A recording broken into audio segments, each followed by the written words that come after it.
Radioline News Update. Brought to you by Joy Alucas, world's favorite jeweler. London നഗരത്തിലെ ഏറ്റവും വലിയ jewellery showroom 1 and 2 Carlton Terrace, Green Street, London. നമസ്കാരം, live news അപ്ഡേറ്റിലേക്ക് സ്വാഗതം. വാർത്തകളുമായി അരുൺ.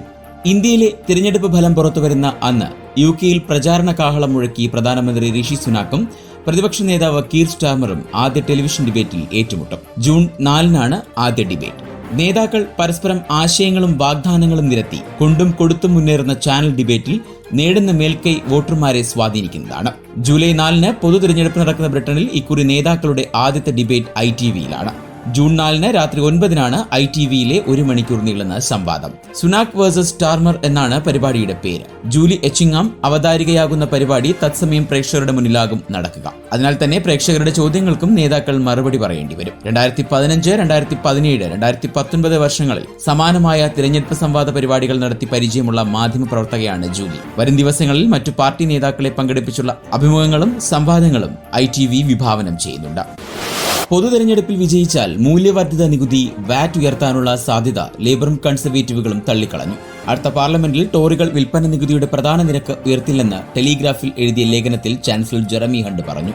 സമീപകാല മാധ്യമ അഭിമുഖങ്ങളിൽ പാർട്ടി ഈ വിഷയത്തിൽ നിന്ന് ഒഴിഞ്ഞുമാറുകയാണെന്ന് ആരോപിച്ച ലേബറിനെ ഇതേ പ്രതിജ്ഞയെടുക്കാൻ അദ്ദേഹം വെല്ലുവിളിച്ചു. തൊട്ടുപിന്നാലെ ഷാഡോ ചാൻസലർ റേച്ചൽ റീവ്സും VAT വർധന തള്ളി. അസംബന്ധം എന്ന് വിശേഷിപ്പിച്ചാണ് VAT വർധനയെ റേച്ചൽ തള്ളിയത്. വ്യാഴാഴ്ച 5 ആഴ്ചത്തെ തിരഞ്ഞെടുപ്പ് പ്രചരണ കാലയളവ് ആരംഭിക്കുന്നതിന് മുന്നോടിയായി 2 പ്രധാന പാർട്ടികളും തങ്ങളുടെ ചെലവ് പദ്ധതികളെ ചൊല്ലി പ്രഹരമേൽപ്പിക്കുന്ന സാഹചര്യത്തിലാണ് ഇത്. തിരഞ്ഞെടുപ്പിൽ വിജയിച്ചാൽ സാമ്പത്തിക സുസ്ഥിരത ഉറപ്പുവരുത്തുമെന്ന് ലേബർ വാഗ്ദാനം ചെയ്തു. കൂടാതെ ആദായ നികുതി ഉയർത്തുന്നത് വ്യക്തമായി നിരാകരിക്കുകയും ചെയ്തു. തൊഴിലുടമകളും ജീവനക്കാരും അടയ്ക്കുന്ന ശമ്പളം നികുതിയായി നാഷണൽ ഇൻഷുറൻസിന്റെ വർധനവും ഇത് നിരാകരിച്ചിരുന്നു. കൂടാതെ മാർച്ച് ബഡ്ജറ്റിൽ NI-യിലേക്ക് സർക്കാർ 2 പെൻസ് വെട്ടിക്കുറച്ചതിനെ പിന്തുണച്ചു.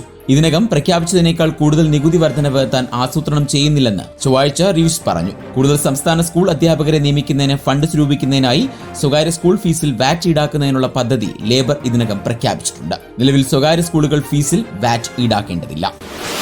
ഇനി നാട്ടിലെ വാർത്തകൾ.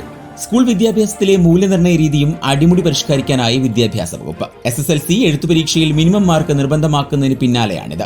1 മുതൽ 10 വരെ ക്ലാസുകളിലെ നിരന്തര മൂല്യനിർണ്ണയമാണ് കാര്യക്ഷമമാക്കുക. ഓപ്പൺ ബുക്ക് പരീക്ഷാ സംവിധാനം പുസ്തകങ്ങൾ റഫറൻസിന് നൽകി വായിച്ച് ഉത്തരമെഴുതാം. ടേക്ക് ഹോം എക്സാം ചോദ്യപേപ്പർ വീട്ടിൽ കൊണ്ടുപോയി ഉത്തരമെഴുതാം.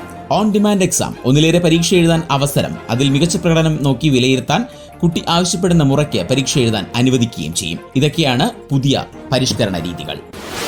മെയ് 31 നാളെ വിരമിക്കുന്നത് 16,638 സർക്കാർ ജീവനക്കാർ. ഇവർക്ക് 15 ലക്ഷം രൂപ മുതൽ 1 കോടി വരെ വിരമിക്കൽ ആനുകൂല്യമായി നൽകേണ്ടി വരും. മൊത്തം 9,150 കോടിയോളം രൂപ വേണ്ടിവരും. കടുത്ത സാമ്പത്തിക പ്രതിസന്ധിയിലും ഇതിന് തടസ്സമുണ്ടാകില്ലെന്ന് ധനവകുപ്പ് അറിയിച്ചു. വായ്പാത്തുകയും വരുമാനത്തിലെ നീക്കിയിരിപ്പും ഉപയോഗിച്ച് ആനുകൂല്യം നൽകാനാണ് തീരുമാനം. ഒറ്റയടിക്ക് വിതരണം ചെയ്യേണ്ടി വരില്ല.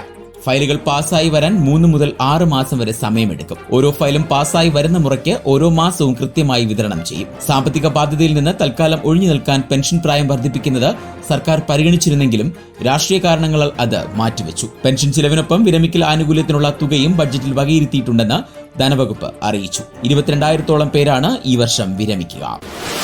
സംസ്ഥാനത്ത് കനത്ത മഴ തുടരുന്നതിനിടെ മഴക്കെടുതിയും രൂക്ഷം.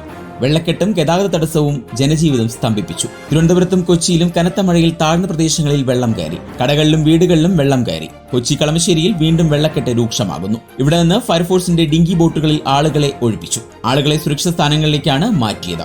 24 മണിക്കൂറിനകം കാലവർഷം കേരളത്തിലെത്തുമെന്നാണ് പ്രവചനം. എല്ലാ ജില്ലകളിലും ഇന്ന് മഴ മുന്നറിയിപ്പുണ്ട്. നാളെ മുതൽ വ്യാപക മഴയ്ക്ക് സാധ്യതയുണ്ട് എന്നും മുന്നറിയിപ്പ്. തിരുവനന്തപുരം മുതൽ ഇടുക്കി വരെയുള്ള 7 ജില്ലകളിൽ നിലവിൽ ഓറഞ്ച് അലർട്ടാണ്. തെക്ക് പടിഞ്ഞാറൻ കാറ്റ് ശക്തി പ്രാപിക്കുകയാണ്. തീരമേഖലകളിലും ഇടനാടുകളിലും കൂടുതൽ മഴയ്ക്ക് സാധ്യതയുണ്ടെന്നും മത്സ്യത്തൊഴിലാളികൾ കടലിൽ പോകരുതെന്നുമാണ് മുന്നറിയിപ്പ്.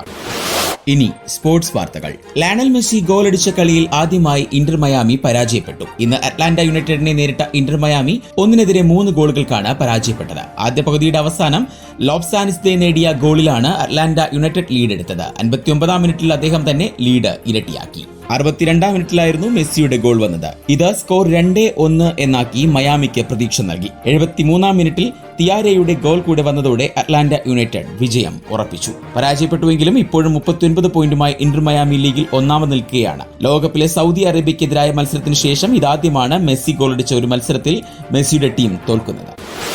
ക്ലബിനെ 36ാം ലീഗ് കിരീടത്തിലേക്ക് നയിക്കുന്നതിൽ നിർണായക പങ്കുവഹിച്ച Real Madrid midfielder Jude Bellingham ലാലിഗയുടെ പ്ലെയർ ഓഫ് ദി സീസണായി തിരഞ്ഞെടുക്കപ്പെട്ടു. ആരാധകരും ക്ലബ് ക്യാപ്റ്റന്മാരും വിദഗ്ധരും ചേർന്ന് നടത്തിയ വോട്ടെടുപ്പിൽ 20-കാരനായ ബെല്ലിംഗ്ഹാം ടീം സഹതാരം Vinicius junior, Antoine Griezmann, Artem Dovbyk, Robert Lewandowski എന്നിവരെ പിന്തള്ളിയാണ് അവാർഡിന് അർഹത നേടിയത്.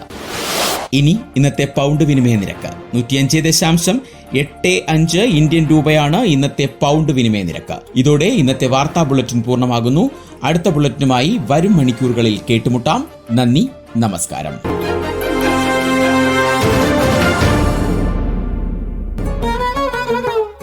കൂടുതൽ വാർത്തകൾക്കും വിശേഷങ്ങൾക്കുമായി റേഡിയോ ലൈം ആപ്പ് ഡൗൺലോഡ് ചെയ്യൂ. പ്ലേ സ്റ്റോറിൽ നിന്നും ആപ്പ് സ്റ്റോറിൽ നിന്നും. Radio Lime.